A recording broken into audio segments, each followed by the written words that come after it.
Well, not to be a doctor. Other than that, right. Or an engineer, or maybe even an engineer. Even an engineer you probably can, but for 90% of the professions out there, you can learn online. Or by doing it. Or by doing it. And making mistakes. Right. So, but my point is that, so you would go and graduate college with a master's or a BA or whatever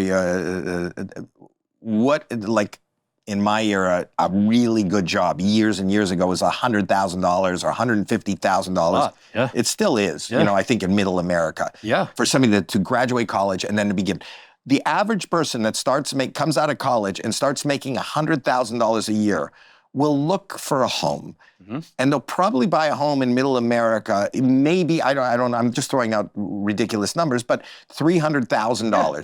So what are you doing? You're buying a mortgage. Now you're buying a debt.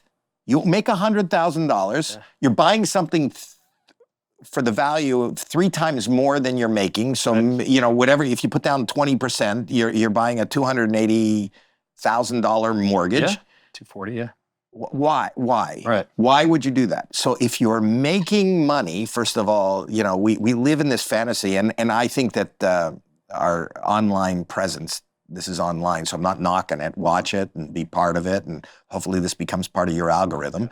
But it teases you about what you don't have, so you want more. Mm-hmm. But if you're going to buy a house, if you could look outside of your comfort zone and get a duplex, right, and make sure that you're going to live in a place. It's not your dream home. Right. This is not your forever home, but where you can get somebody else whose rent is going to cover your mortgage. Yeah. And at the same time as you're living passively, yep. This is accruing more and more value just because as time goes on, real estate value. You can depreciate the asset against your income. I mean, there's so many benefits to it. There's all those benefits, and you don't have to be a college professor to know that. That's right. And the point is, you should never, in my opinion, sell anything unless you have to. As that becomes more and more valuable, maybe you can borrow against it and buy another duplex that you can live in, and buy another one. Then you become my age and you start owning things that are throwing off money, and you can relax.